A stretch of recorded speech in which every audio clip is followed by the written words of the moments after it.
Today I'll teach you guys how you guys can change your Epic Games display name. So whatever name is currently being displayed over here, you guys can change it, but you cannot do it through the launcher of Epic Games. What you need to do is go on your browser.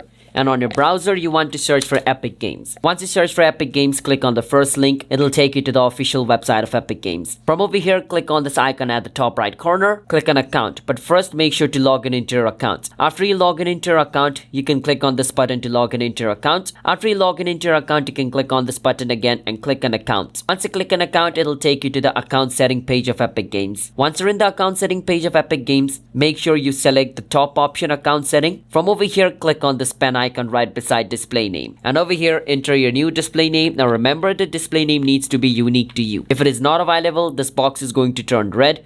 If it is available, it is going to be white out like this. After you write your name, click on this. It basically means once you change your name, you won't be able to change it for the next 2 weeks. If you're okay with that, click and confirm and your display name will be changed. So that is how you guys can change your display name in Fortnite. It's that simple. So if you guys found our video helpful, hit the subscribe to our channel one step. I'll see you guys next time. Bye bye until then.